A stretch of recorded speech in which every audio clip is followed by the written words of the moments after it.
സ്തോത്രം. ഇതൊക്കെ പഠിക്കേണ്ട സ്ഥാനത്ത്, ചിന്തിക്കേണ്ട സ്ഥാനത്ത്, ഗ്രഹിക്കേണ്ട സ്ഥാനത്ത് ഈ ലോകത്തിലെ ഐഹികമായ സൗഖ്യത്തിന് വേണ്ടി, അനുഗ്രഹത്തിന് വേണ്ടി, നന്മകൾക്ക് വേണ്ടി വിശ്വസിച്ചുകൊണ്ട് നടന്നാൽ അതിന്റെ അന്തം എവിടെ, അവസാനം എവിടെയാണ്? അപ്പോൾ അവിടെ നിന്നെല്ലാം മടങ്ങി തിരിഞ്ഞ് വരാൻ വേണ്ടി ദൈവം നമുക്കൊരു വഴിത്തിരിവ് തന്നത് എത്ര ഭാഗ്യമെന്ന് ഓർത്ത് കരങ്ങൾ ഉയർത്തി ദൈവത്തെ സ്തുതിക്കാം. Hallelujah, hallelujah, hallelujah. Praise the Lord. ഇതാണ് സുവിശേഷം എന്ന് പറയുന്നത്. ആർക്കും അംഗീകരിക്കാൻ പറ്റുമോ? ഇതാണ് സുവിശേഷം എന്ന് പറഞ്ഞാൽ. ആൾക്കാരെ വിശ്വസിച്ചിരിക്കുന്ന സുവിശേഷം എന്ന് പറഞ്ഞാൽ രോഗസൗഖ്യമാകുക, രോഗിയുടെ സൗഖ്യമാകുക, ജോലി കിട്ടുക, വീട് വയ്ക്കുക, കല്യാണം നടക്കുക, മക്കളെ കിട്ടുക. ഇതൊക്കെയാണ് സുവിശേഷം. ഇതാണോ സുവിശേഷം? Praise the Lord. സുവിശേഷം എന്ന് പറഞ്ഞാൽ നല്ല വർത്തമാനം, സദ്വർത്തമാനം. എന്താണത്? സദ്വർത്തമാനം എന്ന് പറഞ്ഞാൽ നമ്മുടെ കുറവുകളെ ഗ്രഹിപ്പിക്കുന്നതാണ് നല്ല വർത്തമാനം. അതാണ് സുവിശേഷം. ആ കുറവുകൾക്ക് പരിഹാരം തരിക, അതാണ് സുവിശേഷം. ഒരു വൈദ്യനെടുത്ത് ഒരു രോഗി പോയി, നല്ല മരുന്ന് കേട്ടോ, നല്ല മരുന്ന് എന്ന് പറഞ്ഞാൽ എന്താണ്? മരുന്ന് വാങ്ങി കഴിച്ചു, എനിക്ക് സൗഖ്യം കിട്ടി. വൈദ്യന്റെ അടുത്ത് പോയി രോഗം കണ്ടുപിടിച്ചു, മരുന്ന് സൗഖ്യം കിട്ടി, നല്ല മരുന്ന്. അതാണ് സുവിശേഷം. അതുപോലെയുള്ളതാണ് സുവിശേഷം. പാപത്തെ കുറിച്ച് ബോധം തരിക, പാപത്തിന് പരിഹാരം തരിക, ഇതാണ് സുവിശേഷം. Praise the Lord. വിശ്വാസമില്ലാത്തതിന് വിശ്വാസമില്ല എന്ന് പഠിപ്പിക്കുക, ഉറപ്പിക്കുക. എന്നിട്ട് മനസാന്തരത്തിന് യോഗ്യമായ ഉപദേശം കൊടുക്കുക, അവരെ മനം തിരിപ്പിക്കുക. അതാണ് സുവിശേഷം. ഹല്ലേലൂയ. അപ്പോസ്തലന്മാർ സുവിശേഷമല്ലേ ലേഖനങ്ങളിൽ കൂടി സഭയെ പഠിപ്പിച്ചത്? എന്താണ് അത്ഭുതം അവർ പഠിപ്പിച്ചു? എന്താ അടയാളം അവർ പഠിപ്പിച്ചു? അവർ ലോകപ്രകാരം എന്താണ് ജനത്തിന് പ്രതീക്ഷ കൊടുത്തത്? എന്തെങ്കിലും പ്രതീക്ഷ കൊടുത്തോ? അപ്പൊ ഇന്നുള്ളവർ പ്രസംഗിക്കുന്നത് ഏത് സുവിശേഷമാണ്? ഞങ്ങൾ പ്രസംഗിക്കാത്ത വേറൊരു സുവിശേഷം ആണ് ഗലാത്യർ പറയുന്നത്. സ്തോത്രം. ഞങ്ങൾ പ്രസംഗിക്കാത്ത വേറൊരു ക്രിസ്തുവിനെ പ്രസംഗിക്കുന്നു. ഞങ്ങൾ വിശ്വസിക്കാത്ത വേറൊരു വിശ്വാസത്തെ വിശ്വസിക്കുന്നു. സ്തോത്രം, സ്തോത്രം. ലോകത്തിൽ പ്രസംഗിക്കപ്പെട്ട് വരുന്നതല്ല അപ്പോസ്തലന്മാരെ പ്രസംഗിച്ച സുവിശേഷം. യേശു ക്രിസ്തു ഉദ്ദേശിച്ച സുവിശേഷമല്ല ഇന്ന് ലോകത്തിൽ പ്രസംഗിക്കപ്പെട്ട് വരുന്നത്. Hallelujah, hallelujah. കിട്ടിയോ? വായിക്കാം ഗലാത്യലേഖനം. എന്നാൽ ഞങ്ങൾ നിങ്ങളോട് അറിയിച്ചതിന് വിപരീതമായി ഞങ്ങളാകട്ടെ സ്വർഗത്തിൽ നിന്ന് ഒരു ദൂതനാകട്ടെ നിങ്ങളുടെ സുവിശേഷം അറിയിച്ചാൽ അവൻ ശപിക്കപ്പെട്ടവനാ. അപ്പോസ്തലന്മാർ അറിയിച്ച സുവിശേഷം ഏതാണ്? ഐഹികമാണോ? അല്ല. ഐഹികത്തിൽ നിന്ന് നമ്മെ ആത്മീയത്തിലേക്ക് കൊണ്ടുവരേണ്ടതാണ് അപ്പോസ്തലന്മാർ പഠിപ്പിച്ചത്.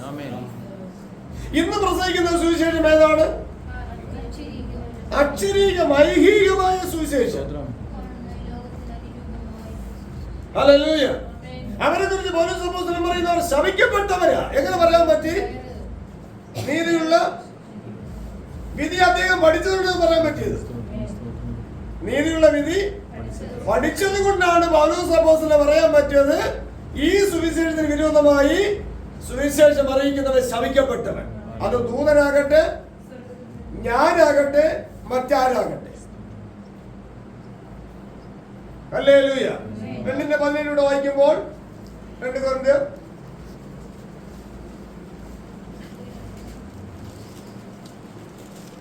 ഞങ്ങൾ ദൈവവചനത്തിൽ കൂട്ടുചേർക്കുന്ന അനേകരെ പോലെയല്ല, നിർമ്മലതയോടും ദൈവത്തിന്റെ കൽപ്പനയാലും ദൈവസന്നിധിയിൽ ക്രിസ്തുവിൽ സംസാരിക്കുകയാണ്. അതായത് ദൈവവചനത്തിൽ സംസാരിക്കുന്നത് ക്രിസ്തുവിന് സംസാരിക്കുന്ന സുവിശേഷമല്ല. സ്തോത്രം എന്ന് പറഞ്ഞാൽ ദൈവവചനം ജീവനും ചൈതന്യമാണ്. ജഡത്തിന്റെ ചിന്ത മരണമാണ്. അപ്പൊ ജീവനും ചൈതന്യമുള്ള വചനത്തെ വായിച്ചിട്ട് ജഡത്തിന്റെ ചിന്തയെ അതിൽ ഇടകർത്തുമ്പോൾ എന്തായി മാറി? വേറൊരു സുവിശേഷമായി, ഇടകലർത്തുന്ന സുവിശേഷമായി. നമുക്ക് ഉപവാസ പ്രാർത്ഥനയ്ക്കും കൺവെൻഷൻ യോഗത്തിനൊക്കെ പോയിരിക്കുമ്പോൾ നല്ല വചനം വായിക്കും പ്രസംഗകൻ. എന്നിട്ട് എങ്ങോട്ടുണ്ടോ നമ്മുടെ മനസ്സിന്? നല്ല വചനം വായിച്ച് തുടങ്ങും ഒരു പ്രവാചകൻ, ശുശ്രൂഷ തുടങ്ങും. ഏത് കാര്യം പ്രവചിക്കും? ആ പ്രവാചകൻ ആരാണ്? ശപിക്കപ്പെട്ടവൻ. അവനെ ദൈവം അയച്ചിട്ടില്ല. ദൈവം അയക്കുന്നവൻ ദൈവത്തെ നയിക്കപ്പെട്ടവൻ ദൈവവചനത്തോട് ഇടകലർത്തി മറ്റൊന്ന് ചേർക്കില്ല, കൂട്ടുവിത്ത് വിതയ്ക്കില്ല. ഇതൊക്കെ പരമാർത്ഥമായ തെളിവുകളാണ്. അപ്പൊ നാം കേട്ടുവരുന്നത് ഏത് സുവിശേഷമാണ് എന്ന് നമ്മൾ മനസ്സിലാക്കിക്കൊണ്ട് യഥാർത്ഥ സുവിശേഷം ഏതാണെന്ന് മനസ്സിലാക്കുവാൻ നമ്മുടെ മനസ്സ് പുതുക്കണം. സ്തോത്രം. ഇതിന്റെ അർത്ഥമോ ഭൗതികമായ അനുഗ്രഹവുമായിട്ട് ദൈവത്തിന് ബന്ധം ഇല്ലെന്നാണോ? അല്ല. പക്ഷെ നാം ബന്ധം സ്ഥാപിക്കരുത്. നാം ബന്ധം സ്ഥാപിക്കരുത്. അതിനുവേണ്ടിയല്ല നമ്മൾ വിളിച്ചിരിക്കുന്നത്. ഭൗതികമായ അനുഗ്രഹവും ദൈവത്തിന്റെ വചനം നമ്മൾ ഇടകലർത്താനല്ല നമ്മളെ വിളിച്ചത് ദൈവം. മുന്നേ കർത്താവിന് രാജ്യവും നീതി അന്വേഷിച്ചാൽ ലോകത്തിൽ എന്തൊക്കെ നമുക്ക് വേണ്ടിയുണ്ടോ അത് തക്ക സമയത്ത് ചെയ്യേണ്ട കാര്യം നമ്മൾ ചെയ്താൽ അത് നമുക്ക് കിട്ടിയിരിക്കും. ദൈവം തരുമെന്നല്ല കേട്ടോ, കിട്ടുമെന്നാ പറഞ്ഞിരിക്കുന്നത്. കർത്താവിന്റെ രാജ്യവും നീതിയും അന്വേഷിപ്പിന് അതോടുകൂടെ ദൈവം തരുമെന്നല്ല പറഞ്ഞു കേട്ടോ. ആ കിട്ടുമെന്നാണ്, വേല തന്നെ കിട്ടുള്ളൂ, കിട്ടിയതാ കിട്ടൂല. അറ ഈ കിടന്ന് വാതിലടിച്ച് പ്രാർത്ഥിച്ചോണ്ടിരുന്ന അന്നത്തെ ശമ്പളം കിട്ടൂല, കിട്ടും. വേല കിട്ടുള്ളൂ. ചെയ്യുന്ന വേലയ്ക്ക് എത്തണമെങ്കിൽ ഇപ്പൊ ചെയ്യുന്ന വേലയ്ക്കൊന്നും ശമ്പളം കിട്ടാറില്ല. സ്തോത്രം. സ്തോത്രം. ഇപ്പൊ ചെയ്യേണ്ട കാര്യം ചെയ്താൽ കിട്ടുള്ളൂ. അങ്ങ് ആ ലിസ്റ്റിൽ അതിനെ വിടണം. നമ്മളെ മനസാക്ഷി ദൈവത്തിന്റെ വചനവുമായി ബന്ധപ്പെട്ടിരിക്കണം, സംസർഗത്തിലായിരിക്കണം. ഒന്നുകൂടെ വായിക്കാം ഗലാത്യ ലേഖനം. എന്നാൽ ഞങ്ങൾ നിങ്ങളോട് അറിയിച്ചതിന് വിപരീതമായി ഞങ്ങളാകട്ടെ സ്വർഗത്തിൽ നിന്നൊരു ദൂതനാകട്ടെ നിങ്ങളോട് സുവിശേഷം അറിയിച്ചാൽ ആരാണ് അവൻ? ശപിക്കപ്പെട്ടവന്.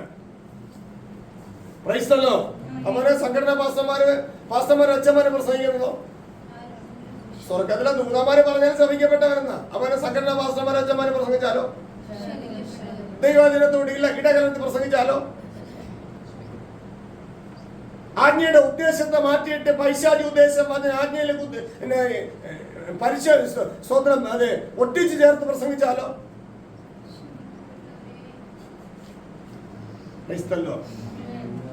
വചനത്താൽ ജനത്തിന് പാപബോധം വരേണ്ട സ്ഥാനത്ത് വചനത്തിൽ ചരിത്രം ലോക സംഭവങ്ങൾ കൂട്ടി തുന്നിച്ചേർത്ത് പ്രസംഗിച്ചാലോ?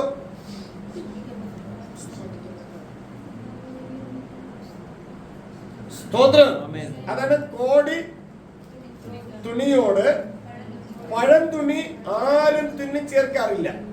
അപ്പോൾ നിർമ്മല വചനത്തോട് ലോകത്തിന്റെ മലിനത ഒരിക്കലും തുന്നി ചേർക്കരുത്, വിശ്വസിക്കരുത് അങ്ങനെ ഒരുമിച്ച് ചേർത്ത്.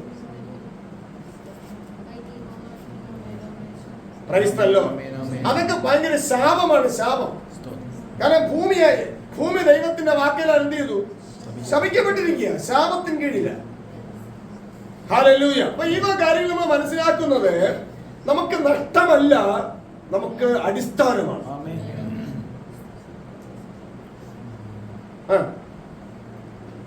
എന്നാൽ ഞങ്ങൾ നിങ്ങളോട് അറിയിച്ചതിന് വിപരീതമായി ഞങ്ങളാകട്ടെ സ്വർഗത്തിൽ നിന്നൊരു ദൂതനാകട്ടെ നിങ്ങളോട് സുവിശേഷം അറിയിച്ചാൽ അവൻ ശപിക്കപ്പെട്ടവൻ. ഞങ്ങൾ മുൻപറഞ്ഞതുപോലെ നമ്മൾ അങ്ങനെയുള്ളവരൊക്കെ അനുഗ്രഹിക്കപ്പെട്ടതെന്ന് പറയും. ക്രൈസ്തല്ലോ. അടുത്ത് ഞങ്ങൾ മുൻപറഞ്ഞതുപോലെ ഞാൻ ഇപ്പോൾ പിന്നെയും പറയുന്നു നിങ്ങൾ കൈക്കൊണ്ട സുവിശേഷത്തിന് വിരുദ്ധമായി ആരെങ്കിലും നിങ്ങളോട് സുവിശേഷം അറിയിച്ചാൽ ശപിക്കപ്പെട്ടവന്. അതായത് അപ്പോസ്തലന്മാർ അറിയിച്ച സുവിശേഷം ഭൗമികമല്ല, ഐഹികമല്ല. അത് ഹൃദയങ്ങളെ ശോധന ചെയ്യുന്നതാണ് ആ സുവിശേഷം. ഹൃദയത്തിന് ചിന്തകളെയും ഭാവങ്ങളെയും വിവേചിക്കുന്നതാകുന്നു ആ സുവിശേഷം. ആ സുവിശേഷം ഹൃദയത്തെ എന്ത് ചെയ്യും? നുറുക്കും, മനസ്സിനെ തകർക്കും. ആ സുവിശേഷം ഞാൻ വിശ്വാസത്തിൽ ഇരിക്കുന്നു എന്ന് ഓർപ്പിക്കുകയല്ല, ആ സുവിശേഷം നാം വിശ്വാസത്തിൽ ഇരിക്കുന്നു എന്ന് നമ്മെ പരീക്ഷിക്കും, ശോധന ചെയ്യിപ്പിക്കും. അതാണ് അവർ അറിയിച്ച സുവിശേഷം. സ്തോത്രം. അടുത്ത്, ഇപ്പോൾ ഞാൻ മനുഷ്യരെയോ ദൈവത്തെയോ സന്തോഷിപ്പിക്കുന്നു. ഇപ്പോൾ ഞാൻ മനുഷ്യരെ സന്തോഷിപ്പിക്കണമോ അതോ ദൈവത്തെ സന്തോഷിപ്പിക്കണമോ? ഭൗതിക അനുഗ്രഹം പ്രസംഗിച്ചാൽ മനുഷ്യൻ സന്തോഷിക്കും. മനുഷ്യന് മാനസാന്തര വരയുടെ കാര്യം പ്രസംഗിച്ചാൽ സ്വർഗം സന്തോഷിക്കും. ആരെ സന്തോഷിപ്പിക്കണം? Hallelujah, hallelujah. ആരെ സന്തോഷിപ്പിച്ചാണ് ഇന്നത്തെ ശുശ്രൂഷകൾ ഉടലെടുക്കപ്പെടുന്നത്, ക്രമീകരിക്കപ്പെടുന്നത്? ആരെ സന്തോഷിപ്പിച്ചുണ്ടാണ്? മനുഷ്യരുടെ കയ്യടി വാങ്ങാൻ വേണ്ടിയല്ലേ? സ്തോത്രം.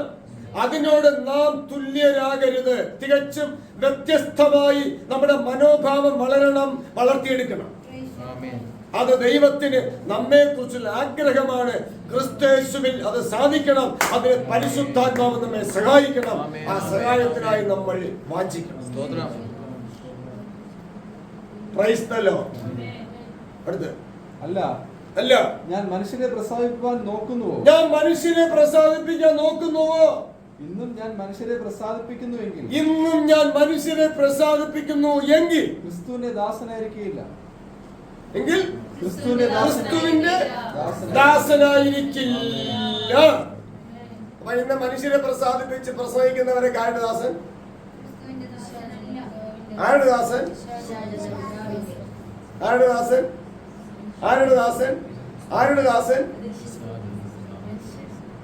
ഒരു ആവറേജ് അറിയാലോ നമുക്കൊക്കെ. ആരൊക്കെയാണ് മനുഷ്യരെ പ്രസാദിപ്പിച്ച് പ്രസംഗിക്കുന്നു, ആരൊക്കെയാണ് ദൈവത്തെ പ്രസാദിപ്പിച്ച് പ്രസംഗിക്കുന്നു. ഒരു പരിധിയിലേക്ക് ആവറേജ് അറിയാലോ. ആരെയും വിധിക്കാനല്ല, കുറ്റപ്പെടുത്തി താഴ്ത്താനല്ല, ആ കുടുക്കിൽ നിന്ന് നാം വിടുവിക്കപ്പെടാൻ വേണ്ടി മാത്രം. നാം വഞ്ചിക്കപ്പെടാതിരിക്കണം. വഞ്ചിക്കപ്പെട്ടിട്ടുണ്ടെങ്കിൽ വിടുവിക്കപ്പെടണം. യഥാർത്ഥ സുവിശേഷം നമ്മൾ അറിയണം. അതിന് എതിരായി വരുന്ന സുവിശേഷങ്ങളെ തിരിച്ചറിയണം. യഥാർത്ഥത്തിൽ നാം യഥാർത്ഥ സുവിശേഷത്തിൽ നമ്മൾ എത്തിയിട്ടുണ്ടോ എന്ന് ശോധന ചെയ്യണം.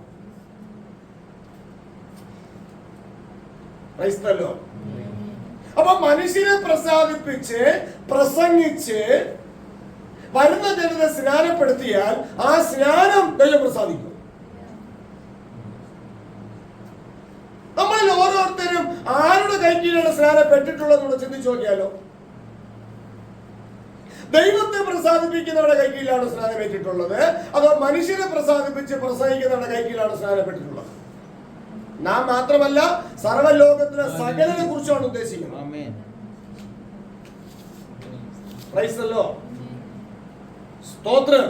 ഇതൊക്കെ നാം മനസ്സിലാക്കിയില്ലെങ്കിൽ, നമ്മെ പോലുള്ള മനുഷ്യർ മറ്റുള്ളവരത് മനസ്സിലാക്കിയില്ലെങ്കിൽ ഇവരൊക്കെ എവിടെ എത്തും? ഏത് രാജ്യത്തെത്തും? ശരീരം വിട്ട് മാറ്റപ്പെടുമ്പോൾ അവർ എവിടെ വിശ്രമിക്കും? നിത്യ ജീവനിൽ വിശ്രമിക്കുമോ അതോ നിത്യ മരണത്തിൽ വിശ്രമിക്കുമോ? ലാസന്റെ കൂടെ വിശ്രമിക്കുമോ അതോ ധനവാന്റെ കൂടെ വിശ്രമിക്കുമോ? നാമും നമ്മെക്കുറിച്ച് ചിന്തിക്കേണ്ട കാര്യം. സ്തോത്രം. അടുത്ത്, സഹോദരന്മാരെ, ഞാൻ അറിയിച്ച സുവിശേഷം മാനുഷ്യമല്ല. ഞാൻ അറിയിച്ച സുവിശേഷം എന്തല്ല? ഞാൻ അറിയിച്ച സുവിശേഷം മാനുഷികമല്ല എന്ന് നിങ്ങളെ ഓർപ്പിക്കുന്നു. ഹല്ലേലൂയ. ഞാൻ അറിയിച്ച സുവിശേഷം എന്തല്ല എന്ന് പറഞ്ഞ എന്താണ്? ഞാൻ അറിയിച്ച സുവിശേഷം മനുഷ്യമല്ല, ഞാൻ അറിയിച്ച സുവിശേഷം മനുഷ്യനെ പ്രസാദിപ്പിക്കുന്നതല്ല. ഞാൻ അറിയിച്ച സുവിശേഷം മനുഷ്യ അനുഗ്രഹത്തിനുള്ളതുമല്ല. ഞങ്ങൾ അറിയിച്ച സുവിശേഷം ആത്മീയ മനുഷ്യന്റെ അനുഗ്രഹത്തിന്.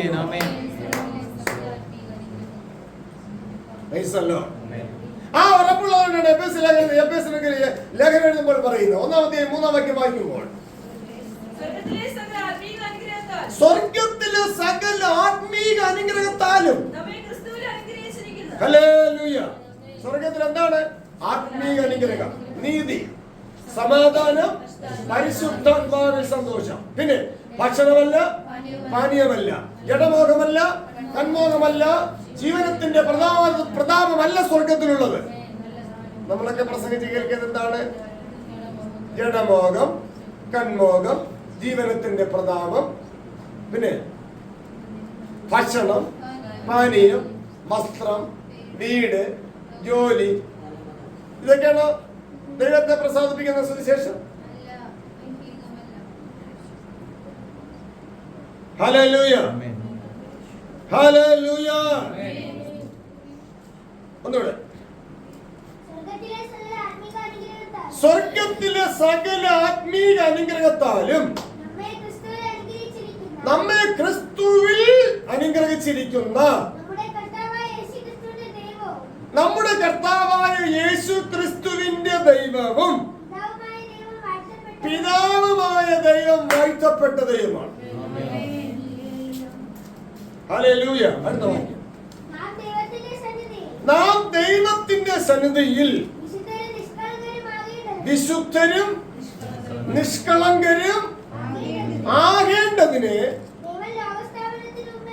നാം ദൈവത്തിന്റെ സന്നിധിയിൽ വിശുദ്ധരും നിഷ്കളങ്കരും ആയി എന്നല്ല, ആകേണ്ടതിന്. സ്തോത്രം. നാം എന്താ ആരെ കുറിച്ച് പറയുന്നത്? എഫേസ്യ സഭയുള്ളവരെ കുറിച്ചാ.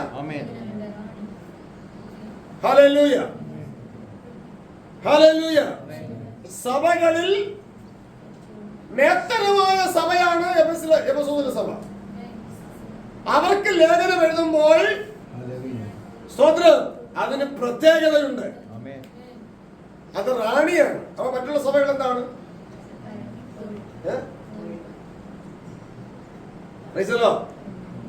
ഈ എഫേസ്യ സഭയ്ക്ക് എഴുതിയ ലേഖനം നമ്മളെടുത്ത് ചോദിച്ച് ഇങ്ങനെ നെഞ്ചിനെ കെട്ടിപ്പിടിച്ച നമുക്ക് വല്ല പ്രയോജനം കിട്ടോ? സാത്താൻ വന്ന് കർത്താവിന്റെ അടുത്ത് പറഞ്ഞു, ഇത് കാണുന്ന എല്ലാം നിനക്ക് തരാം, നീ വീട് നമസ്കരിച്ചത് എന്ന് പറയാൻ പറയുള്ളൂ.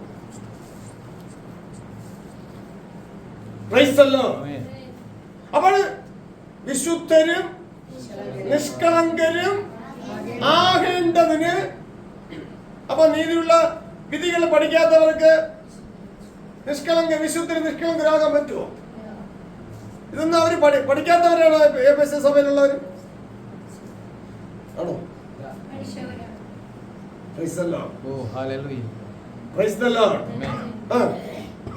വിശുദ്ധരും നിഷ്കളങ്കരും ആകേണ്ടതിന് ദൈവം ലോകസ്ഥാപനത്തിന് മുൻപേ. ദൈവം ലോകസ്ഥാപനത്തിന് മുൻപേ. ലോകസ്ഥാപനം മുതലല്ല, ലോകസ്ഥാപനത്തിന് മുൻപേ നമ്മെ ക്രിസ്തുവിൽ തിരഞ്ഞെടുക്കുകയും. നമ്മെ ക്രിസ്തുവിൽ തിരഞ്ഞെടുക്കുകയും. നമ്മളല്ല കേട്ടോ. ഈ ദൈവത്തിന്റെ നീതിയിലെ വിധികളെ പഠിച്ച് ചട്ടപ്രകാരം നമ്മുടെ നടപ്പിനെ ക്രമപ്പെടുത്തി, ജീവിതത്തെ ക്രമപ്പെടുത്തി, മാനസാന്തരത്തിന് യോഗ്യമായി ഫലം കായ്ച്ച് ആ ഒരു ആത്മീയ ഫലത്തിലേക്ക് വന്നതിന് ശേഷമുള്ള കാര്യമാണ് താന്തോന്നിയുടെ തെക്കോടെ വടക്കേട്ട് കിടക്കുന്ന സ്ത്രീ പുരുഷന്മാർക്കുള്ളല്ലേ ഇത്? അങ്ങനെയാണ് എല്ലാവരും വിചാരിച്ച് അഹങ്കരിച്ച് കാണിക്കാൻ കൊണ്ടിട്ട് കൊടുത്തിട്ട് അഹങ്കരിച്ച് ഇങ്ങനെ ഹൃദയത്തിൽ കൊണ്ടു നടക്കണം. നമ്മൾ വിശുദ്ധ നിഷ്കളങ്കരാണ്. ആര് എന്നെ എന്ത് ചെയ്യും? ആരും ഒന്നും ചെയ്യില്ല. പ്രതിയോഗി നിന്നെ ചെയ്യേണ്ടതെല്ലാം ചെയ്യും. സ്തോത്രം. അങ്ങനെ നമുക്ക് സംഭവിക്കാതിരിക്കണമെങ്കിൽ പ്രാപ്തിയുടെ അനുഭവത്തിലേക്ക് നമ്മൾ എത്തിച്ചേരും. ഹല്ലേലൂയ. അപ്പൊ നാം ലോകസ്ഥാപനത്തിന് മുൻപേ ക്രിസ്തുവിൽ തിരഞ്ഞെടുക്കപ്പെട്ടവരാകണമെങ്കിൽ വരേണ്ട വഴി കയറി വരണം. വന്നവരെ കുറിച്ചാണ് പറഞ്ഞിരിക്കുന്നത്, അവരങ്ങനെയാണെന്ന്. ഈ വാക്യം വായിച്ചിട്ട് നമ്മളൊക്കെ പഠിപ്പിച്ചെന്താണ്? നമ്മളെല്ലാം ആരാണ്? ലോകസ്ഥാപനത്തിനു മുമ്പേ ക്രിസ്തുവിൽ നമ്മെ തിരഞ്ഞെടുത്തു, ദത്തെടുത്തു എന്നൊക്കെ പറഞ്ഞാണ് അഹങ്കരിപ്പിക്കുന്നത്, സ്വതന്ത്രം നിഗളിപ്പിക്കുന്നത്. എന്നിട്ട് ജീവിതത്തിൽ മാതൃകയുണ്ടോ? മാതൃക പഠിപ്പിക്കോ? യവന്മാരൊന്നും മാതൃക പഠിപ്പിക്കുകയില്ല, ജീവിക്കാൻ സമ്മതിക്കുകയില്ല. ആവശ്യമില്ലാത്ത വചനങ്ങൾ, അർഹതയില്ലാത്ത വചനങ്ങൾ ഇവരെ തലയിൽ കുത്തിവെച്ച് ഇവരെ മയക്കുമരുന്ന് പോലെ മയക്കി ഇവരെ വശീകരിച്ച് സ്ത്രീ പുരുഷന്മാരുടെ സമ്പത്ത് അപകരിക്കാൻ വേണ്ടി മാത്രം ഇവരെ കൊള്ളാം. Praise the Lord. Hallelujah. കരങ്ങൾ ഉയർത്തി ദൈവത്തെ സ്തുതിക്കാം. Hallelujah, hallelujah, hallelujah. ഈ വക കെടുതികളിൽ നിന്ന്, അധർമ്മത്തിൽ നിന്ന്, അനീതിയിൽ നിന്ന്, വഞ്ചനയിൽ നിന്ന് നാം ഓരോരുത്തരും തത്സമയം മനസ്സ് പുതുക്കി രൂപാന്തരത്തിലേക്ക് തിരിയണം. മാർഗദർശനം കണ്ടെത്തണം. സ്തോത്രം, സ്തോത്രം. അതിനുവേണ്ടി ദൈവം തന്നിരിക്കുന്നത് അവസരമാണ്. നാം പാഴാക്കി കളയരുത്. സ്വയം ആരും നശിക്കരുത്.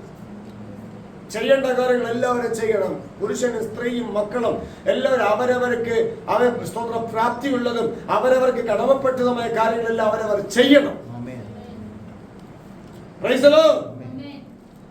അടുത്ത് ലോകസ്ഥാപനത്തിന് മുൻപേ നമ്മെ ക്രിസ്തുവിൽ തിരഞ്ഞെടുക്കുകയും തിരുഹിതത്തിന്റെ പ്രസാദപ്രകാരം ദൈവഹിതത്തിന്റെ പ്രസാദപ്രകാരം യേശു ക്രിസ്തു മുഖാന്തരം നമ്മെ ദത്തെടുക്കേണ്ടതിന് ക്രിസ്തുവിൽ പ്രിയനായവനിൽ നമുക്ക് സൗജന്യമായി നൽകിയ പ്രിയനായവനിൽ നമുക്ക് സൗജന്യമായി നൽകിയ തന്റെ കൃപാമഹത്വത്തിന്റെ പുകഴ്ചയ്ക്കായി, ദൈവത്തിന്റെ കൃപയുടെ മഹത്വത്തിന്റെ പുകഴ്ചയ്ക്കായി സ്നേഹത്തിൽ നമ്മെ മുൻനിയമിക്കുകയും ചെയ്തു. സ്നേഹത്തിൽ നമ്മെ എന്ത് ചെയ്തു? മുൻനിയമിക്കുകയും ചെയ്തു. ആര്?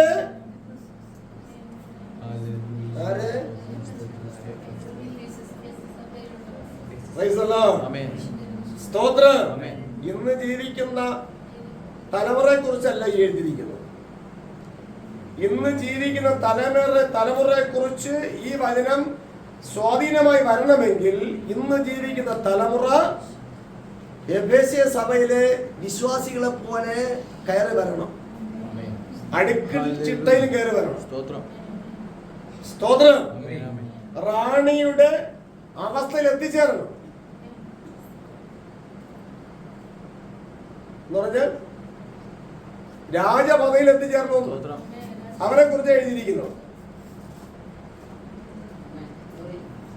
Praise the Lord, praise the Lord. ഇതൊക്കെയാണ് ആൾക്കാർ പറയുന്നത്. സ്തോത്രം. മാധ്യമങ്ങൾ പറയുന്നത് വചനം വിറ്റ് കാശുണ്ടാക്കുന്നവരെ കുറിച്ച്. ഇതൊക്കെ വിറ്റ് ഉണ്ടാക്കണ പൈസ. ഇതൊക്കെ ആളുകളെ ഇതൊക്കെ നിങ്ങളെ കുറിച്ചാണ് എഴുതിയിരിക്കുന്നത്. ഉറപ്പിച്ച് പഠിപ്പിച്ച അവൻ എന്ത് കൊടുക്കൂല, അവളെ എന്ത് കൊടുക്കൂല. പണവും കൊടുക്കും, വസ്തുവും കൊടുക്കും, സ്വർണ്ണമുണ്ടെങ്കിൽ അതും കൊടുക്കും, എന്തു വേണമെങ്കിലും അവർ കൊടുക്കും. പിന്നെ ഇവർക്കൊക്കെ മിന്നിത്തിളങ്ങാൻ എത്ര നേരം വേണം? സാമ്പത്തികത്തിൽ.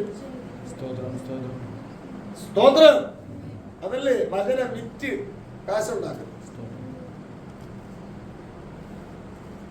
ഹല്ലേലൂയ. ഇതൊന്നും കൊണ്ട് നമ്മൾ അസൂയപ്പെടാനല്ല, നാം തകർന്നു പോകാതിരിപ്പാൻ, നാം എത്തിച്ചേണ്ട സ്ഥാനത്ത് എത്തിച്ചേരത്തക്കവണ്ണം ചെയ്യേണ്ട കാര്യങ്ങൾ ചെയ്യേണ്ടതിന്, പഠിക്കേണ്ട കാര്യങ്ങൾ പഠിച്ചു മുന്നേറണം.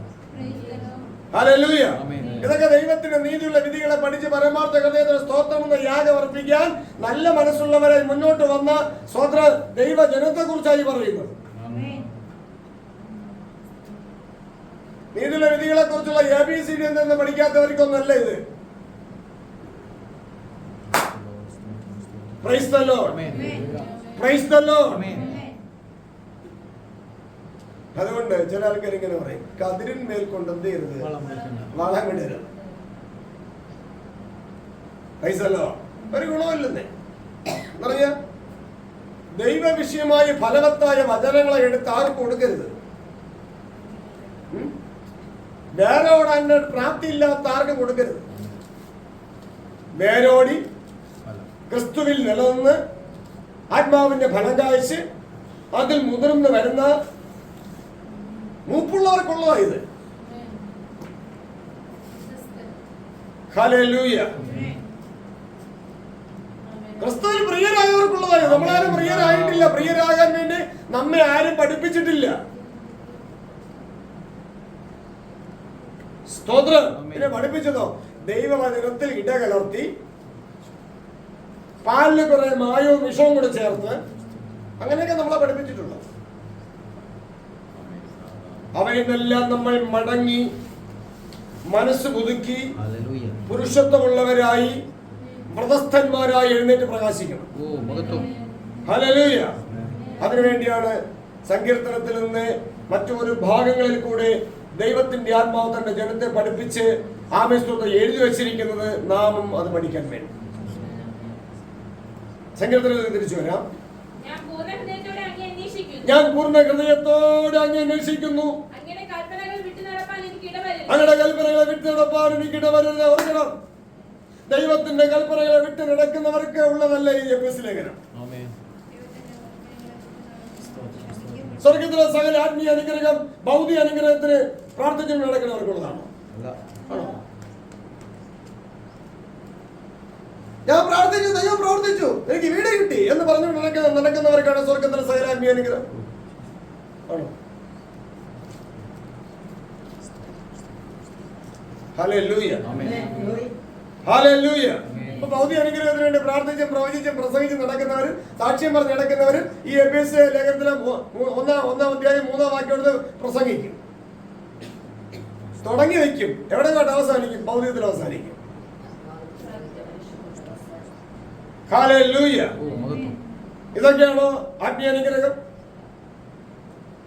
സ്വർഗത്തിലെ സകല ആത്മീയ അനുഗ്രഹം അത് കാഴ്ചയാലുള്ളതല്ല. സ്തോത്രം. അത് വിശ്വാസത്താലുള്ളതാണ്. ഹല്ലേലൂയ. അത് ദ്രവത്വത്താലുള്ളതല്ല, അത് അദ്രവത്വത്തിലുള്ളതാണ്. അത് വാടിപ്പോകുന്നതല്ല, അത് വാടിപ്പോകാത്തതാണ്. ഹല്ലേലൂയ. അടുത്ത ഞാൻ ദൈവത്തോട് പാപം ചെയ്യാതിരിക്കേണ്ടതിന് ദൈവത്തിന്റെ വചനത്തെ ഞാൻ എന്റെ ഹൃദയത്തിൽ സംഗ്രഹിക്കുന്നു. അതിൽ മുതിർന്നു വരുന്നവർക്കുള്ളതാണ് എഫെസ്യ ലേഖനം. തോന്നിയവാസം നടക്കുന്നവർക്കുള്ളതല്ല. ഞാൻ ദൈവത്തോട് പാപം ചെയ്യാതിരിക്കേണ്ടതിന് ദൈവത്തിന്റെ വചനത്തെ എന്റെ ഹൃദയത്തിൽ സംഗ്രഹിക്കുക.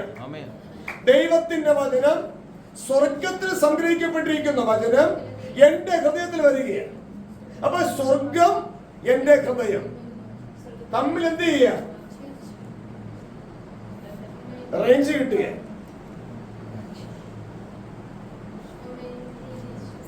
സ്വർഗത്തിൽ സ്ഥിരമായിരിക്കുന്ന വചനം എന്റെ ഹൃദയത്തിൽ വരികയാണ്.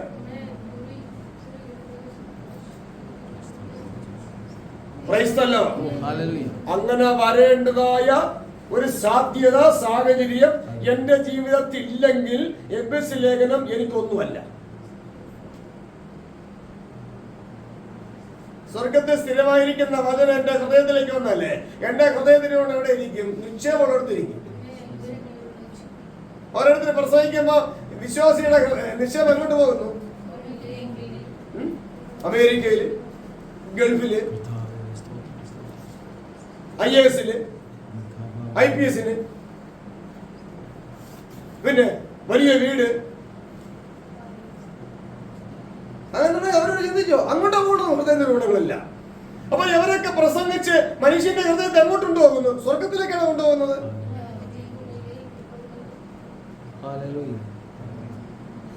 അപ്പോൾ ഇങ്ങനെയുള്ള പ്രാസംഗികന്മാര് വഞ്ചകന്മാരാണോ? ശപിക്കപ്പെട്ടവരാണോ? അനുഗ്രഹിക്കപ്പെട്ടവരാണോ? വഞ്ചകന്മാരും ശപിക്കപ്പെട്ടവരല്ലേ. ഇവരുടെ സ്നാനമാരെങ്കിലും കൈക്കൊണ്ടാൽ അവരാരായി മാറും?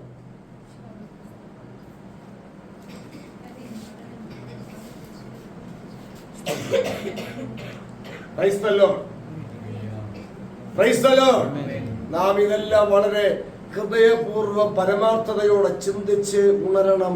നമ്മുടെ ഹൃദയം പരമാർത്ഥതയോടായി മാറും. വാക്യം വായിക്കുകയാണ്, ഞാൻ അങ്ങയോട് പാപം ചെയ്യാതിരിക്കേണ്ടതിന്. അപ്പോൾ എന്റെ ഹൃദയത്തിൽ ദൈവത്തിന്റെ വചനം സംഗ്രഹിക്കാതിരിക്കുന്നത്, ഞാൻ മനുഷ്യനോട് ചെയ്യുന്ന പാപത്തെ കുറിച്ച് എഴുതിയിരിക്കുന്നത്, ഞാൻ ദൈവത്തോട് പാപം ചെയ്യുകയാണ്. എന്നിട്ട് ഞാൻ പാപിയല്ലെന്ന് പറയും, ഞാൻ രക്ഷിക്കപ്പെട്ടെന്ന് പറയുന്നു, ഞാൻ വിശ്വാസി എന്ന് പറയുന്നു, ഞാൻ പ്രത്യാശയുള്ളവരെന്ന് പറയുന്നു, ഞാൻ ദൈവ മക്കളെന്ന് പറയുന്നു. ദൈവമക്കൾ എങ്ങനെ എന്താണ്? ദൈവസന്തതിയായവൻ എന്ത് ചെയ്യുന്നില്ല? അവൻ പാപം ചെയ്യുന്നില്ല. പാപം ചെയ്യാൻ അവനെ കൊണ്ട് കഴിയില്ല. അപ്പൊ ദൈവമക്കൾ എന്ന് പറയുന്നതിന്റെ അർത്ഥം എന്താണ്? പാപം ചെയ്യുന്നവരെന്നോ ചെയ്യാത്തവരെന്നോ? ചെയ്യാത്തവർ. അവൻ ആരാണ്? ബൈബിൾ പറയുന്നത് ശപിക്കപ്പെട്ടവൻ. അവൻ തന്നെ തന്നെ വഞ്ചിക്കുക. അപ്പൊ ദൈവ മക്കൾ എന്ന് പറഞ്ഞാൽ അവർ അവരെ തന്നെ എന്ത് ചെയ്യുക? വഞ്ചിക്കുക. മനസ്സിലാകുന്നുണ്ടോ? ചിന്തിക്കുന്നുണ്ടോ?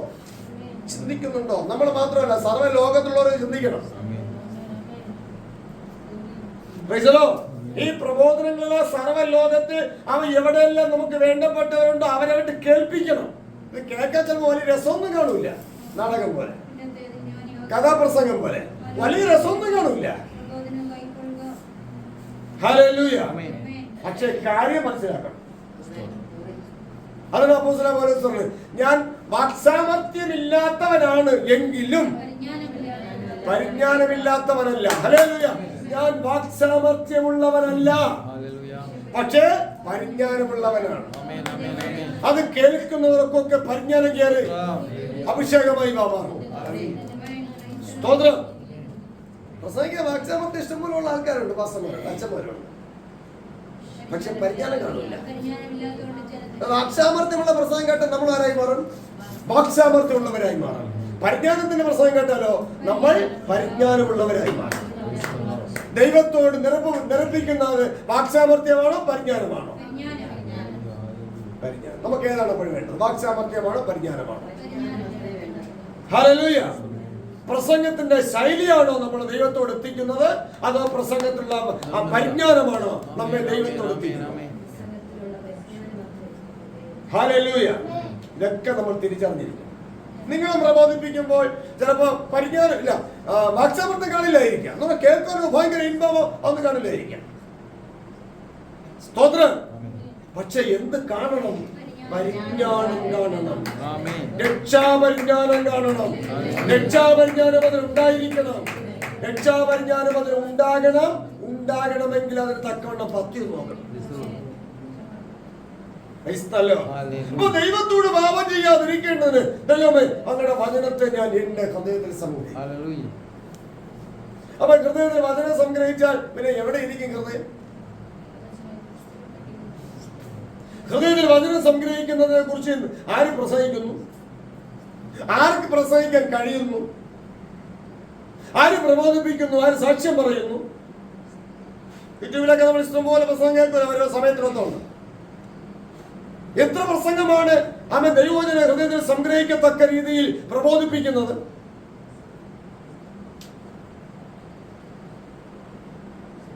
സ്തോത്രം. രക്ഷിക്കപ്പെട്ട് തുള്ളി ചാടിപ്പിച്ചാൽ കൂടെ ചാടാൻ ഇഷ്ടംപോലെ ആൾക്കാരുണ്ടല്ലേ?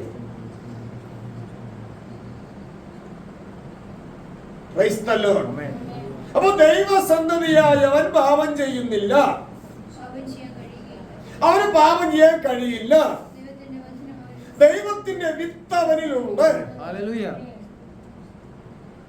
സ്തോത്രം അല്ലേ? അപ്പൊ ദൈവ മക്കൾ എന്ന് പറഞ്ഞാൽ അതിന്റെ അർത്ഥം ഞാൻ പാപിയല്ലെന്നാണ്.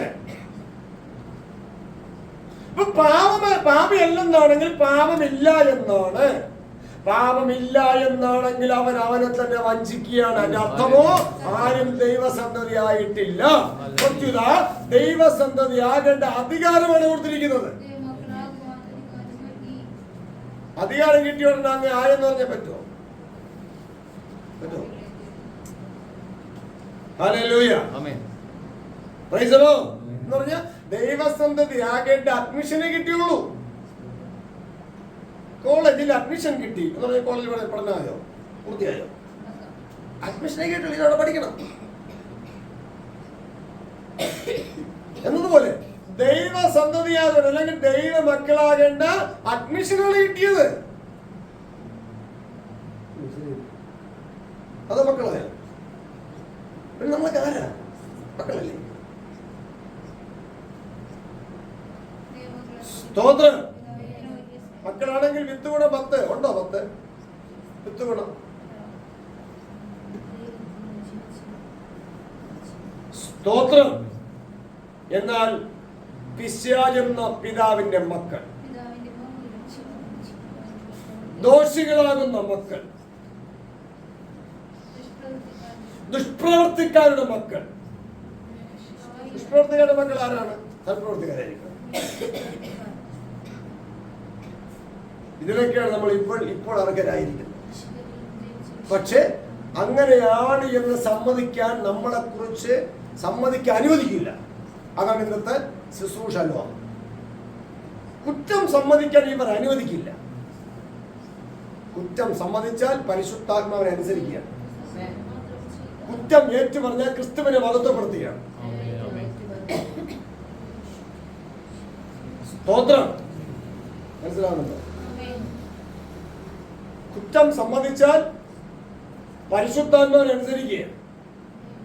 അതാണ് ആത്മാവിനെ അനുസരിച്ച് നടക്കുവീൻ, അവരിൽ ജഡത്തിന്റെ മോഹങ്ങൾ നിർവഹിക്കപ്പെടുകയില്ല. കാരണം അവർ കുറ്റം സമ്മതിക്കും. പരിശുദ്ധാത്മാവ് കുറ്റം ബോധം വരുത്തും. കുറ്റം സമ്മതിക്കുന്നവർ പരിശുദ്ധാത്മാവിനെ അനുസരിക്കുന്നു. ആ കുറ്റം ഏറ്റുപറയുന്നവർ ക്രിസ്തുവിനെ മഹത്വപ്പെടുത്തി. അല്ലാതെ കർത്താവെ മഹത്വം മഹത്വം മഹത്വം എന്ന് പറഞ്ഞാൽ കർത്താവ് മഹത്വപ്പെടുന്നില്ല. കുറ്റം ഏറ്റുപറയുന്നവർ കർത്താവിനെ മഹത്വപ്പെടുത്തി. ഹല്ലേലൂയ. Praise the Lord. അറിയേണ്ട വിധത്തിൽ ദൈവവചനത്തെ അറിഞ്ഞില്ലെങ്കിൽ നശിക്കുന്നത് അവരവർ തന്നെ ആയിരിക്കും. ഇതൊക്കെ ദുരുപദേശമാണ്, ഇതൊന്നും ഞങ്ങൾ പഠിപ്പിക്കാത്ത ഉപദേശമാണ് എന്ന് പറഞ്ഞാൽ പറ്റുമോ? ഇതൊന്നും അവരെ പഠിപ്പിക്കാത്ത ഉപദേശം തന്നെയാണ്. പക്ഷെ അപ്പോസ്തലന്മാർ പഠിപ്പിച്ച ഉപദേശമാണ്. ഈ വാക്യെടുത്ത് ഞങ്ങൾ പഠിപ്പിക്കാത്ത ഉപദേശത്തെ പ്രസംഗിക്കുന്നതിനെ കുറിച്ച് ബൈബിളിൽ അത് ആ വാക്യമുണ്ടല്ലോ എടുത്തു നിന്നാ ഇന്നത്തെ പിതാക്കന്മാർ പ്രസംഗിച്ച് പറഞ്ഞില്ലെന്നറിയോ? ഇന്നത്തെ പിതാക്കന്മാർ പ്രസംഗിക്കാത്ത ഉപദേശത്തെ ആര് പ്രസംഗിക്കുന്നതോ അത് ദുരുപദേശം. അങ്ങനെ ദുരുപദേശം. കാരണം നമ്മുടെ പിതാക്കന്മാർ പ്രസംഗിച്ചതിൽ അധികം പേര് പ്രസംഗിച്ചതും ദുരുപദേശം. അതുപോലല്ല നമ്മൾ ജീവിക്കാനുള്ളത്. നമ്മൾ ദൈവമക്കൾ എന്ന അഹങ്കാരത്തിലല്ല ജീവിക്കാനുള്ളത്. ദൈവമക്കളാകേണ്ട അനുവാദത്തിലാണ് ജീവിക്കാനുള്ളത്. ദൈവമക്കളാകുന്ന സമയം വരും. അപ്പോൾ ദൈവം നമ്മെ വിളിക്കും, ഇവർ എന്റെ പുത്രൻ, ഇവർ എന്റെ പുത്രി. ഹല്ലേലൂയ. 2 കൊരിന്ത്യർ 6-ാം അധ്യായം 17 വാക്യം വായിക്കുമ്പോൾ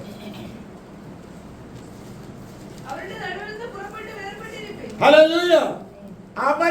അവരുടെ വചന ഹൃദയത്തിൽ കൈക്കൊള്ളാതെ വചനത്തോട് ഇടകലർത്തി ഐഹികമായ അനുഗ്രഹങ്ങൾക്ക് വേണ്ടി പ്രസംഗിച്ചും പ്രാർത്ഥിച്ചും പ്രവചിച്ച് സാക്ഷ്യം പറഞ്ഞ് നടക്കുന്നവരുടെ ഇടയിൽ നിന്ന് നടുവിൽ നിന്ന് പുറപ്പെട്ട് വേർപെട്ടിരിപ്പീൻ, തനിച്ചു പാർക്കുന്ന ജനമായിട്ട് വേർപെട്ടിരിപ്പീൻ എന്ന് കർത്താവിന്റെ അരുളപ്പാട്. അതാണ് അരുളപ്പാടല്ല, അമേരിക്ക പോകുന്നല്ല കർത്താവിന്റെ അരുളപ്പാട്.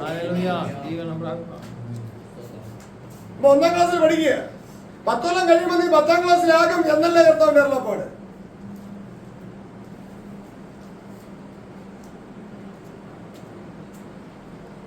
സ്തോത്രം. അവരുടെ നടുവിൽ നിന്ന് പുറപ്പെട്ട് വേർപെട്ടിരിപ്പീൻ, അതാണ് കർത്താവിന്റെ അരുളപ്പാട്. സ്തോത്രം. അടുത്ത് അശുദ്ധമായതൊന്നും നീ തുടരുത്, എന്നാൽ ഞാൻ നിങ്ങളെ കൈക്കൊണ്ട്. ഓർക്കണം, ഇപ്പോൾ നമ്മളെ കർത്താവിനെ കൈക്കൊണ്ടേ ഉള്ളൂ. കർത്താവ് നമ്മളെ കൈക്കൊണ്ടിട്ടില്ല. നാം കർത്താവിനെ കൈക്കൊണ്ടു, കർത്താവ് നമ്മെ കൈക്കൊണ്ടിട്ടില്ല. നാം കർത്താവിനെ കൈക്കൊണ്ടു, അതുകൊണ്ട് ദൈവമക്കളാകാൻ അധികാരം തന്നു. അതായത് അഡ്മിഷൻ തന്നു. ഇനി നീതിയിലെ വിധികളെ പഠിച്ച് പരമാർത്ഥ ഹൃദയത്തോടുകൂടെ സ്വർഗത്തിൽ സ്ഥിരമായിരിക്കുന്ന വചനം നമ്മുടെ ഹൃദയത്തിൽ സംഗ്രഹിച്ച് പരീക്ഷയെ പാലിക്കുന്ന വീട്ടിൽ കർത്താവിന്റെ ചട്ടങ്ങൾ കീർത്തിച്ചുകൊണ്ട് ശരീരരഹിതരായി മാറണം, ദേഹരഹിതരായി മാറണം. ദേഹരഹിതരായി മാറുമ്പോഴുള്ള കാര്യമാണ് ഇവിടെ പറയുന്നത്. വായിക്കാം. എന്നാൽ ഞാൻ നിങ്ങളെ കൈക്കൊണ്ട് നിങ്ങൾക്ക് പിതാവും നിങ്ങൾ എനിക്ക് പുത്രന്മാരും പുത്രിമാരുമായി. ദൈവത്തിന്റെ അരുളപ്പാട്. ഹല്ലേലൂയ. അപ്പോഴാണ് നമ്മൾ ദൈവ മക്കളാകുന്നത്. അതിനെയാണ് പിശാച് പിടിച്ച ആൾക്കാര്, പിശാചിനെ അഭിഷേകം പ്രാപിച്ച ആൾക്കാർ ഇപ്പോഴേ പഠിപ്പിക്കുന്നത് നമ്മളെല്ലാം ദൈവ മക്കളാണ്. സ്തോത്രം. നമ്മളെല്ലാം അത് കേൾക്കുമ്പോ കാണിക്കിട്ടൂല്ലേ? സ്തോത്രം കാഴ്ച കൊടുത്തു പോവില്ലേ? ദശാംശം ഇട്ട് കൊടുത്തു പോവില്ലേ? മാസം കാണിക്കാൻ കൊടുത്തു പോവില്ലേ? സ്തോത്രം, സ്തോത്രം, സ്തോത്രം. ഒരു ഉദാഹരണം പറയും. ഇങ്ങനെയൊക്കെ പഠിപ്പിക്കുന്നിടത്ത് ആരും വരാൻ വേണ്ടി സമ്മതിക്കില്ല. സമ്മതിക്കുക? ഇങ്ങനെയൊക്കെ ഉപദേശം പഠിപ്പിക്കുന്നിടത്ത് ആരെങ്കിലും വരണമെന്ന് ആഗ്രഹമുണ്ടെങ്കിൽ അവരെ വരാൻ തടുക്കും, വരാൻ സമ്മതിക്കില്ല. ശരിയല്ലേ?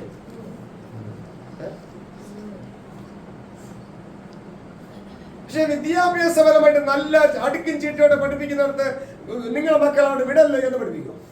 ആരെങ്കിലും വിലക്കോ? നിങ്ങൾ അവിടെ വിടണം. പൈസ നോക്കരുത്, പൈസ നോക്കരുത്, അവിടെ തന്നെ വിട്ട് പഠിപ്പിക്കണമെന്ന് പറയും. പക്ഷെ തിരുവചനം കർക്കശമായി പഠിപ്പിക്കേണ്ടത് എന്ന് പറയും. അവിടെ വിടരുത്, അവിടെ പോകരുത്. അപ്പോൾ അങ്ങനെ പറയുന്നവര് ഇരിക്കുന്ന അഭിഷേകമാണ്. സ്തോത്രം. എന്നിട്ട് അക്ഷരികമായ വിദ്യാഭ്യാസത്തിന് നല്ല രീതിയിൽ ഡിഗ്രിയായി പഠിപ്പിക്കുന്നിടത്ത് വിടാൻ പറയും. പൈസ നോക്കരുത്, അവിടെ തന്നെ വിട്ട് പഠിപ്പിക്കുന്ന. എന്നിട്ട് ഇവരുടെ ഒന്ന് പ്രാർത്ഥിക്കും. ഇതിനാ അവർ നല്ല പഠിക്കാൻ വേണ്ടി അവിടെ വയ്യ പഠിച്ചിരിക്കും. അപ്പോഴിവര് പറയും നമ്മൾ പ്രാർത്ഥിക്കണോണ്ടാണ് അവർക്ക് നല്ല പഠിക്കാൻ ബുദ്ധി കിട്ടിയത്. അതുകൊണ്ട് അവർ പഠിക്കണൊത്തോണം, കിട്ടുന്ന മാർക്കിനൊത്തോണം നിങ്ങൾ എന്ത് കൊടുക്കണം? ദശാംശം കൊടുക്കണം, കാണിക്ക് കൊടുക്കണം, നേർച്ച കൊടുക്കണം. അങ്ങനെയുള്ള സൂത്രം ഇതിൻ്റെ ഇടയിൽ സ്തോത്രം കൂടെ പറയും. അതാണ് ദൈവം മനുഷ്യൻ നേരുള്ളവരായി സൃഷ്ടിച്ചു, മനുഷ്യനോ അനേക സൂത്രങ്ങളെ തേടിയെടുത്തു. അതാരും തിരിച്ചറിയാതിരിക്കാൻ വേണ്ടി സ്തോത്രം കൂടെ പറയും. സ്തോത്രം പറഞ്ഞ് സൂത്രത്തില് ജനത്തെ വഞ്ചിക്കും. ഈ വഞ്ചനയിൽ നിന്ന് നാം വിടുവിക്കപ്പെടണം എന്ന് ദൈവം നമ്മെ കുറിച്ച് ആഗ്രഹിക്കുന്നു. Hallelujah, hallelujah. അപ്പോൾ ഇങ്ങനെ നിത്യജീവനെ കുറിച്ച് പഠിച്ച് ദേഹരഹിതനാകുമ്പോഴാണ് കർത്താവ് നമ്മളെ കൈക്കൊള്ളുന്നത്. അങ്ങനെ അവിടെ എഴുതിയിട്ടില്ലല്ലോ, പിന്നെ എങ്ങനെ വിശ്വസിക്കാൻ പറ്റും? 2 Corinthians 5-ാം അധ്യായം 6, 7, 8 വായിക്കുമ്പോൾ ആകയാൽ ഞങ്ങൾ എല്ലായ്പ്പോഴും എന്ന് പറഞ്ഞാൽ ആരൊക്കെ ഞങ്ങളുടെ ധൈര്യം ക്ഷയിപ്പിച്ചാലും ഞങ്ങൾ ധൈര്യപ്പെടുകയാണ്.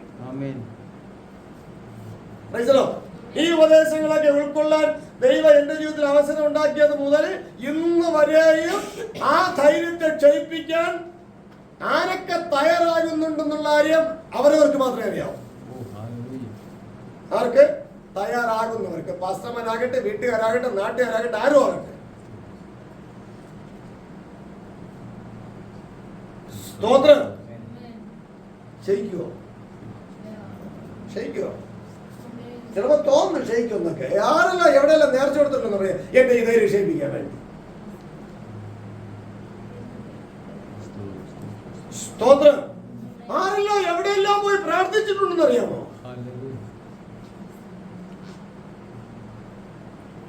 പെയ്യവരുടെ സമയനഷ്ടം, ആരോഗ്യനഷ്ടം, സമ്പത്ത് നഷ്ടം എന്നല്ലാതെ വൈകാം. ഇത് അഹങ്കരിക്കുകയല്ല, ദൈവവചനത്തിലുള്ള വിശ്വസ്തത. ദൈവവചനത്തിൽ നിന്ന് ദൈവം എടുത്തിട്ടില്ല എങ്കിൽ ആ ദൈവവചനത്തെ ഉൾക്കൊള്ളുന്നവരുടെ മേൽ ആ വിശ്വസ്തത വ്യാപരിക്കും, ആ ധൈര്യം വ്യാപരിക്കും. ഒരു രോഗത്തിനോ ഒരു ഭാരത്തിനോ ഒരു ആരോഗ്യത്തിനോ ഒരു സമ്പത്തിനോ ആ ധൈര്യത്തെ എടുത്തു കളയാൻ കഴിയില്ല.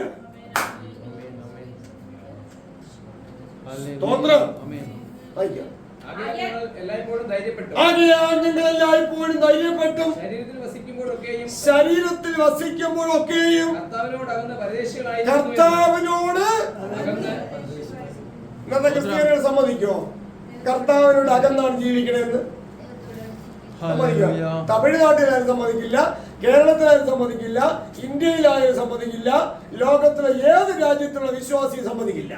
കർത്താവിനോട് അകന്ന് ജീവിക്കുന്നു എന്ന് സമ്മതിക്കോ? സമ്മതിക്കോ? ആ സമ്മതിക്കാത്തതിനെ കുറിച്ചാണ് പറയുന്നത്. ഞങ്ങൾ പ്രസംഗിച്ച സുവിശേഷത്തിന് വിരോധമായ സുവിശേഷം.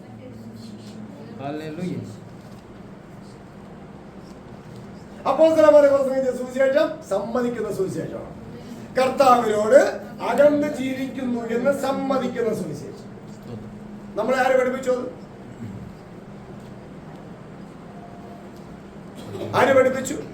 നമുക്ക് പ്രിയരായ നല്ല സുവിശേഷകന്മാരെന്ന് വിചാരിക്കുന്ന പലരും നമുക്കറിയാമല്ലോ, പലരും നമുക്കറിയാലോ. അവരെങ്കിലും പഠിപ്പിച്ചോ? പക്ഷെ അപ്പോസ്തലൻ പഠിപ്പിക്കുകയാണ്. വായിക്കാം. കർത്താവിനോട് ശരീരത്തിൽ വസിക്കുമ്പോഴൊക്കെ കർത്താവിനോട് അകന്ന് അവിടെ സങ്കീർത്തനം കയറി വരണം. പരദേശിയായി പാർക്കുന്ന വീട്ടിൽ കർത്താവിന്റെ ചട്ടങ്ങൾ എന്റെ കീർത്തനമാകും. അതുകൊണ്ട് വചനത്തോട് പ്രിയമില്ലാത്തവരാരും എന്റെ വീട്ടിൽ വരില്ല, വരാൻ പറ്റില്ല. സ്തോത്രം, സ്തോത്രം. വചനം കീർത്തിച്ചാൽ വചനത്തിന് പ്രിയമില്ലാത്തവരാരും വീട്ടിൽ വരില്ല. അതോടുകൂടി ആ ബാധ ഒഴി. നിന്റെ കൂടാരത്തിൽ ഒരു ബാധ എടുക്കില്ല. നീ വചനം പ്രസ്താവിച്ചാൽ ആ ബാധകളെല്ലാം ഒഴി. ആരും പ്രാർത്ഥിക്കണ്ട കേട്ടോ, ആരും ഉപസിക്കണ്ട, ബാധ ഒഴി. വചനം പ്രസ്താവിച്ചാൽ മതി. വചനത്തിന് വിരോധം വന്നിരിക്കുന്ന എല്ലാ ബാധയും ഒഴി. പിന്നെ ആ ബാധകളെ കല്യാണം വിളിക്കാൻ പോലും ചിലപ്പോൾ വന്നൊന്നുമില്ല. പിന്നെ നമ്മളൊരു അല്പം അശകം കൊടുക്കണമെങ്കിൽ കല്യാണം വിളിക്കാൻ വരും, ഇല്ലെങ്കിൽ അത് വരില്ല. Praise the Lord. ഹല്ലേലൂയ. പരദേശികളായിരിക്കുന്നു ഞങ്ങൾ അറിയുന്നു. കാഴ്ചയാലല്ല വിശ്വാസത്താലത്രേ ഞങ്ങൾ നടക്കുന്നത്. ഇങ്ങനെ ഞങ്ങൾ ധൈര്യപ്പെട്ട് ശരീരം വിട്ട് കർത്താവിനോട് കൂടെ വസിപ്പാൻ അധികം ഇഷ്ടപ്പെടുന്നു. ആ ശരീരം വിട്ടു പോകുമ്പോഴാണ് കർത്താവ് നമ്മളെ സ്വീകരിക്കുന്നത്, കൈക്കൊള്ളുന്നു. അതാണ് 2 കൊരിന്ത്യർ 2-ാം അധ്യായം 17 വാക്യം. 2 കൊരിന്ത്യർ 6-ന്റെ 17. അവരുടെ നടുവിൽ നിന്ന് പുറപ്പെട്ട് വേർപെട്ടിരിപ്പീൻ എന്ന് കർത്താവ് അരുളി ചെയ്യുന്നു. അശുദ്ധമായൊന്നും തുടരുത്, അശുദ്ധമായൊന്നും തുടരുത്. ഇത് മരണത്തിന് തൊട്ടു മുമ്പുള്ള കാര്യമാണ്. അശുദ്ധമായൊന്നും തുടരുത്. ഇത് ശരീരത്തിൽ നിന്ന് വേർപെടുന്നതിന് തൊട്ട് മുൻപുള്ള കാര്യം വരെയാണ്. ശരീരത്തിൽ വേർപെട്ടാലുള്ള കാര്യമാണ് അടുത്ത ഭാഗം. എന്നാൽ ഞാൻ നിങ്ങളെ കൈക്കൊണ്ട് നിങ്ങൾക്ക് പിതാവും നിങ്ങൾ എനിക്ക് പുത്രന്മാരും പുത്രിമാരും ആയിരിക്കും. അതുകൊണ്ട് അപ്പാപ്പാന്നൊക്കെ ദൈവത്തെ വിളിച്ചാലേ, ആരെങ്കിലും നമ്മളെ വിളിപ്പിച്ചാലേ അതിന്റെ പരിമിത ഫലം നമ്മുടെ ഹൃദയദൃഷ്ടിയെല്ലാം അടഞ്ഞു പോകും. എന്നാലും ഉപദേശം കേട്ട് മടങ്ങി വന്നാൽ ഹൃദയദൃഷ്ടികളെ തുറന്നു തരുവാൻ ദൈവശക്തനാണ്.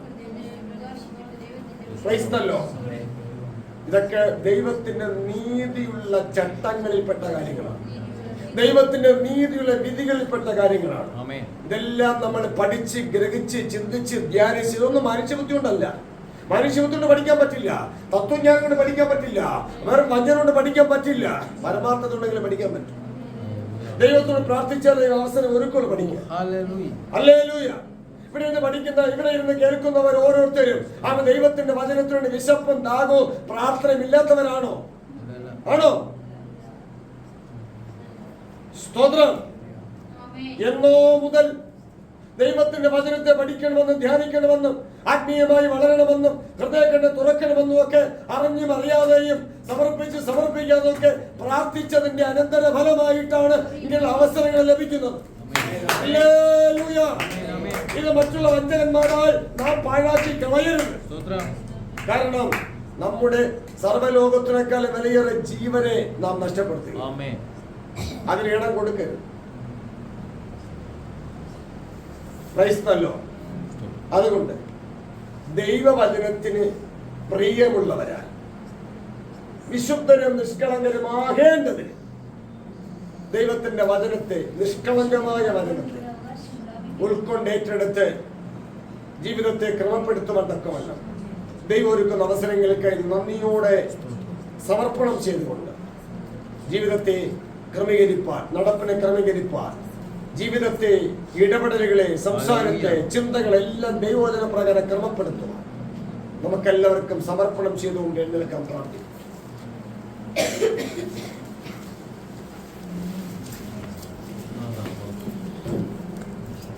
ദൈവം നമ്മുടെ മേൽ കാണിക്കുന്ന കൃപാദാനം അത് നമുക്ക് ഈ ഐഹിക ലോകത്ത് ജീവിക്കാൻ വേണ്ടിയുള്ളതല്ല.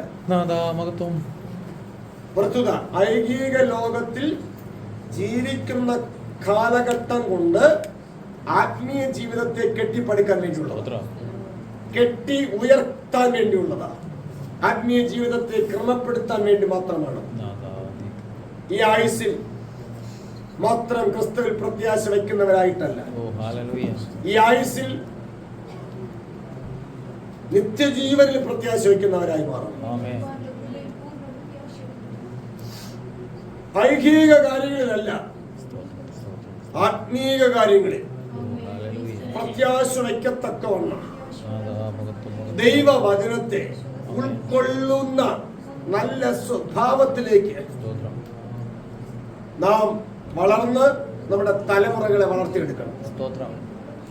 ദൈവത്തിന്റെ ഹൃദയ സന്തോഷം നാം മുഖാന്തരമായിരിക്കണം.